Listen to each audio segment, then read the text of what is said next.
là où le soleil se lève à nouveau.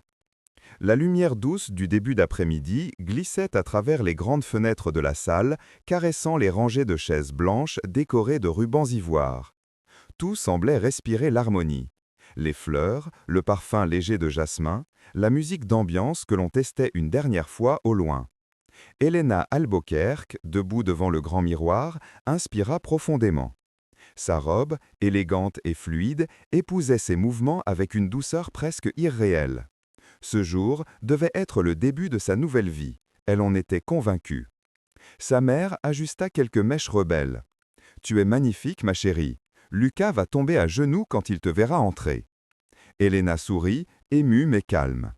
Elle imaginait déjà la marche, les pas mesurés, le regard de Lucas au bout de l'allée, la promesse silencieuse d'un avenir partagé. Le temps passa, délicat, presque suspendu. Pourtant, quelque chose dans l'air changea. Une agitation légère, subtile, qu'elle sentit avant même d'en comprendre l'origine. Le coordinateur de l'événement entra soudain, le visage blême, les mains crispées sur son carnet. « Madame Helena, pouvez-vous venir un instant ?» Elle le suivit dans le couloir adjacent. Dès qu'ils furent seuls, sa voix trembla. « Il y a un problème. »« Quel genre de problème ?» demanda Helena, déjà inquiète. Il avala difficilement sa salive. « Lucas n'est pas là. Il est parti il y a une vingtaine de minutes. Il a laissé un message sur son téléphone. Je ne peux pas. Ce sont les seuls mots. » Helena sentit son cœur se figer. Elle resta immobile, incapable de comprendre. « Ce n'est pas possible. Vous êtes sûr ?» Mais elle connaissait déjà la réponse. Le sol sembla se dérober sous ses pieds. Une chaleur lourde monta dans sa poitrine, suivie d'un froid si intense qu'elle dut s'appuyer contre le mur. Les bruits autour d'elle, voix, musique, déplacements, s'éloignèrent comme engloutis par du coton. On tenta de la rassurer, de la retenir peut-être. Mais quelque chose en elle se mit en mouvement, guidé par l'instinct le plus brut, sortir, respirer, fuir cette scène qui n'avait plus aucun sens. Ce jour, qui devait être parfait, venait de s'effondrer, et avec lui, toutes les certitudes qu'elle croyait détenir. Helena retourna dans la salle, le regard perdu, incapable d'articuler quoi que ce soit. La seule chose qu'elle ressentait encore était l'urgence viscérale de s'enfuir. Avant que quiconque puisse l'arrêter, elle poussa les grandes portes qui menaient à la nef. Les conversations cessèrent aussitôt. Elle traversa le couloir central dans un silence qui n'avait rien de solennel. Les invités se levèrent, surpris, confus. Une mariée sans musique, sans sourire, sans mariée. Elle sentait leurs yeux, leurs questions, leurs murmures, mais tout cela glissait sur elle comme une pluie sourde. Dehors, l'air froid la frappa. La lumière vive la fit cligner des yeux. Elle inspira brusquement, un souffle brisé. Elle fit un pas, puis un autre, sa robe traînant dans la poussière du trottoir. Son cœur battait si fort qu'elle avait l'impression qu'il allait se déchirer. C'est alors qu'elle heurta quelqu'un. Un choc soudain, un déséquilibre. Avant de tomber, une main ferme attrapa son bras. « Attention !» dit une voix grave, posée. Helena leva les yeux et rencontra ceux d'un homme qu'elle n'avait jamais vu. Grand, brun, costume gris, expression calme. Il la tenait juste assez pour l'empêcher de tomber, mais pas plus. « Excusez-moi » murmura-t-elle, incapable de soutenir son regard. Il acquiesça doucement. « Ce n'est rien. » Elle se dégagea rapidement, presque honteuse d'être vue ainsi. Puis elle se mit à marcher, puis à courir. L'homme resta immobile quelques secondes, observant la silhouette blanche s'éloigner, comme un fantôme fuyant son propre destin. Il ne savait pas ce qu'elle traversait, mais ce qu'il avait vu dans ses yeux, une douleur profonde, violente, résonnait étrangement avec un passé qu'il croyait enfoui. Et tandis qu'Helena tournait au coin de la rue, il comprit qu'il ne l'oublierait jamais. Helena arriva chez sa grand-mère Mabel comme on arrive au bord d'un lac après avoir couru sous la pluie, haletante, vidée, désorientée. Sa grand-mère ouvrit la porte avant même qu'elle frappe vraiment. En voyant sa robe froissée, ses yeux rougis, son souffle brisé, elle comprit sans un mot. « Entre, ma petite, viens ici. » Helena tomba littéralement dans ses bras. Une étreinte chaude, ancienne, le seul endroit où rien ne s'effondrait. Mabel la guida à l'intérieur, l'installa dans le salon, lui retira doucement le voile, comme si elle défaisait un mauvais rêve. Les heures suivantes furent floues. Helena pleurait par vagues, puis s'éteignait, puis recommençait. Mabel n'exigea aucune explication. Elle préparait du thé, ouvrait les fenêtres, déposait une couverture, éteignait une lumière. Tout ce qu'elle faisait respirait le soin silencieux. Les jours passèrent ainsi, lents, engourdis. Helena dormait mal, se levait tard, mangeait peu. Parfois, elle restait assise à regarder les rideaux bouger au vent, sans avoir la force de penser. Parfois, elle éclatait en larmes, sans comprendre pourquoi. « Tu n'as rien perdu que tu ne pourras reconstruire », disait doucement Mabel. Mais Helena ne la croyait pas encore. Comment reconstruire quelque chose que l'on n'a jamais vu venir se détruire? Et pourtant, au bout d'une semaine, quelque chose en elle commença à bouger, faiblement. Un besoin de sortir, ne serait-ce qu'un instant, de respirer un air qui ne sentait pas les larmes. Ce fut ce mouvement imperceptible, presque fragile, qui l'amena un après-midi à franchir le pas de la petite porte verte du jardin. Sans le savoir, elle avançait déjà vers la lumière. Helena marcha sans but, laissant ses pas choisir pour elle. Le quartier était paisible, avec des façades colorées et des arbres qui formaient une voûte douce au-dessus de la rue. Une odeur de café fraîchement moulu flotta soudain dans l'air, comme une invitation inattendue. Elle leva les yeux.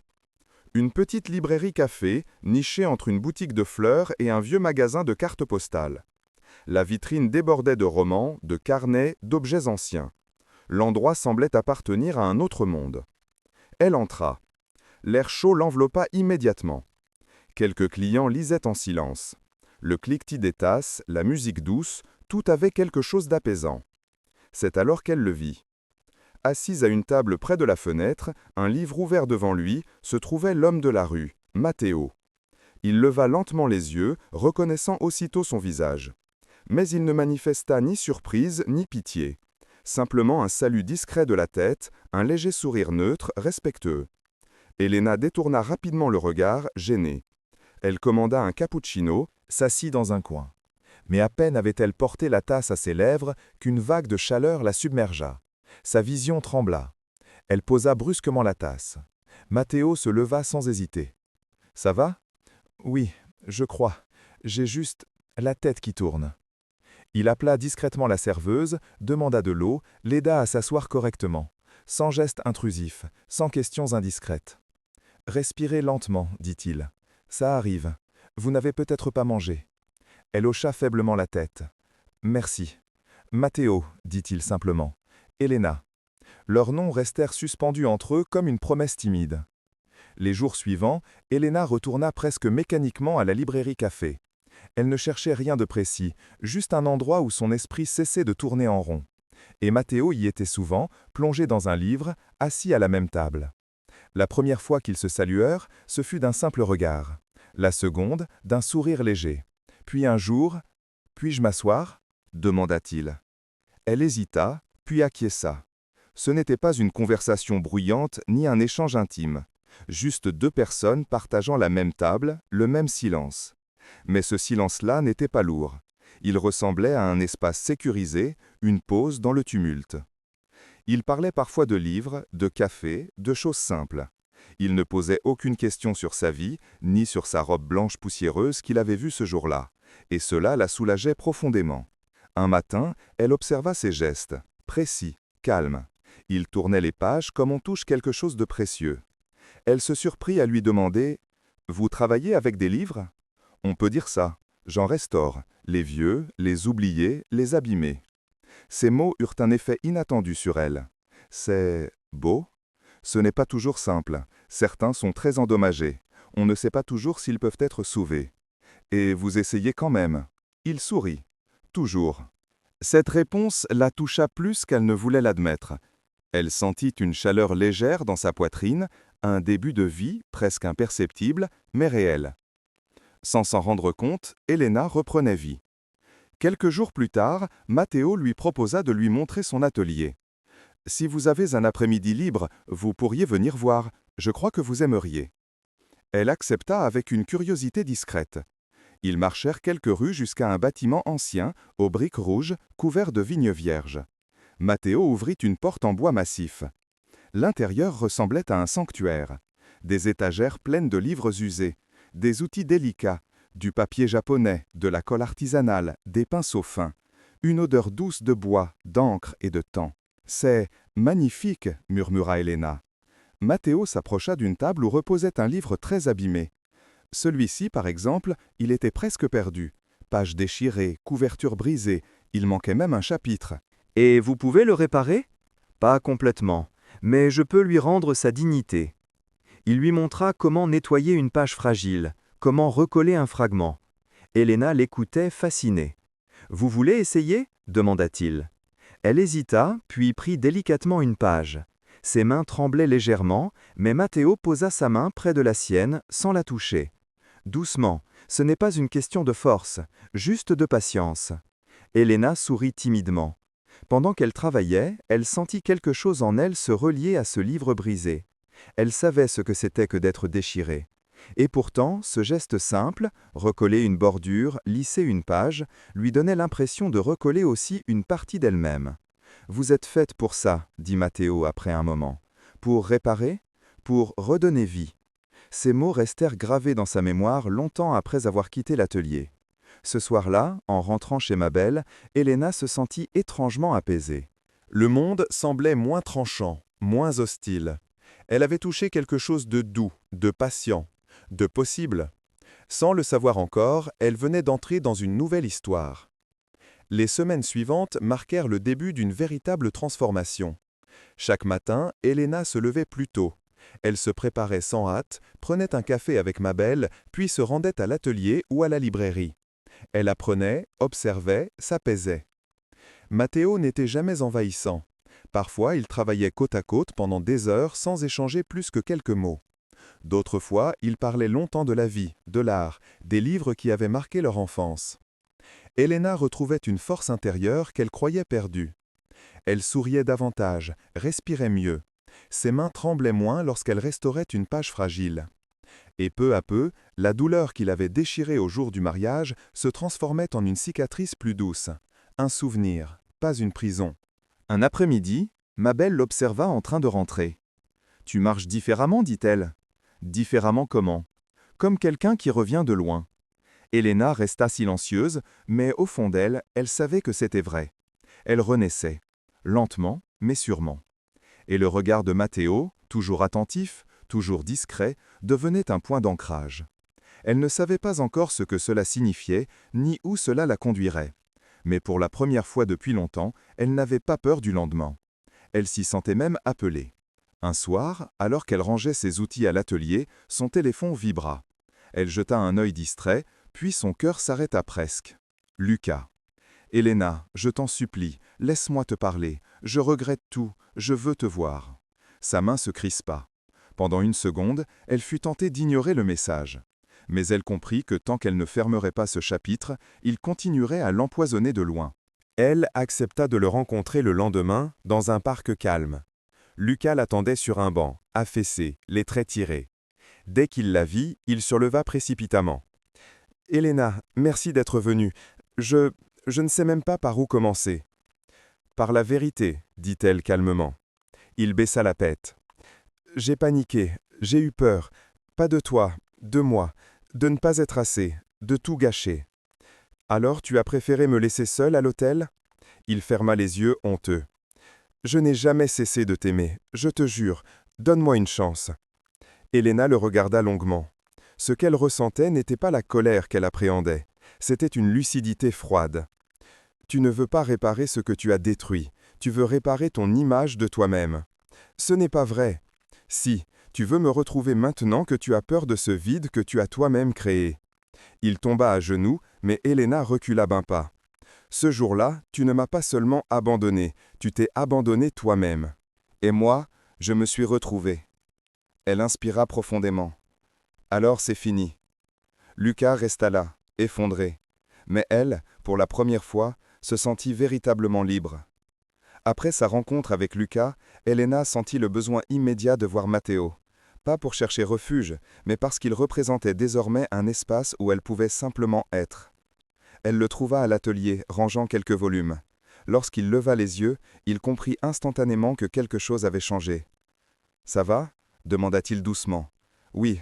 Enfin, oui. » Il attendit en silence. Elle s'assit à la table, les mains croisées. « Je suis allé parler à Lucas. » Matteo ne réagit pas, mais un léger souffle trahit sa tension. « Et j'ai compris que ce que j'avais perdu n'était pas ce que je croyais. Ce n'était pas un amour. C'était une illusion. » Matteo s'approcha lentement, restant à distance respectable. « Et maintenant ? Maintenant, je veux avancer. » Elle leva les yeux vers lui. Dans son regard, il n'y avait ni peur ni confusion. Juste une douceur profonde, une invitation muette. « Je ne sais pas encore ce que cela signifie pour nous, dit-elle. « On n'a pas besoin de le définir, répondit Matteo. Pas tout de suite. » Il s'assit en face d'elle. « Je veux marcher à ton rythme, rien de plus. » Elena sentit un frisson la traverser.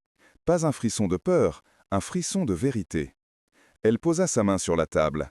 Il posa la sienne à côté, pas dessus, à côté, assez proche pour que leurs doigts presque se touchent, assez loin pour qu'elle puisse avancer si elle le voulait. Elle avança d'1 centimètre. Leurs doigts se frôlèrent. Et cela suffit. Quelques jours plus tard, Elena décida de partager quelque chose qu'elle n'avait jamais montré à personne. Elle invita Matteo chez Mabel, un soir où le ciel prenait la couleur de la pêche mûre. Ils s'assirent sur la véranda avec une boisson chaude. Elena apporta un carnet épais, rempli de pages manuscrites. « C'est que j'écris depuis quelques semaines, dit-elle timidement. Je ne sais pas si c'est bon. Je ne sais même pas si c'est fini. »« Je peux écouter, » répondit Matteo. Elle ouvrit le carnet et lut un passage. C'était une histoire simple. Un arbre brûlé par la foudre qui, année après année, persistait à fleurir. Une métaphore transparente mais lumineuse. Matteo l'écouta sans l'interrompre. Lorsqu'elle referma le carnet, un silence doux se posa entre eux. « Tu as plus que du talent, dit-il enfin. Tu as une vérité que peu de gens osent écrire. » Elle sentit ses yeux picoter. « Tu crois que je devrais continuer ? Si c'est ce qui te fait respirer, alors oui. » Elena sourit, émue. Un sourire qui venait du ventre, pas du masque. Matteo se rapprocha, lentement, comme on approche une flamme fragile. Il ne la prit pas dans ses bras d'un geste impulsif. Il attendit qu'elle bouge d'abord. Alors, elle posa sa tête contre son épaule. Il l'accueillit. Pas de baiser de cinéma. Pas de déclaration tonitruante. Juste une présence, une chaleur, une évidence. Mabel les observa depuis la cuisine, un sourire attendri aux lèvres. Cette nuit-là, Elena comprit que certaines histoires ne commencent pas par un oui, mais par un encore. Par un souffle retrouvé, un geste doux, un silence partagé. Matteo, lui, réalisa qu'il n'était plus seul dans son propre monde de pages déchirées. Qu'Elena avait recousu un morceau de son passé sans même le savoir. Et tous deux, assis sous la lumière chaude de la véranda, sentirent que quelque chose venait de naître. Pas un amour flamboyant, mais un amour solide. Un amour qui pousse lentement, comme les racines avant les fleurs. Le genre d'amour qui renaît exactement là où tout s'était brisé.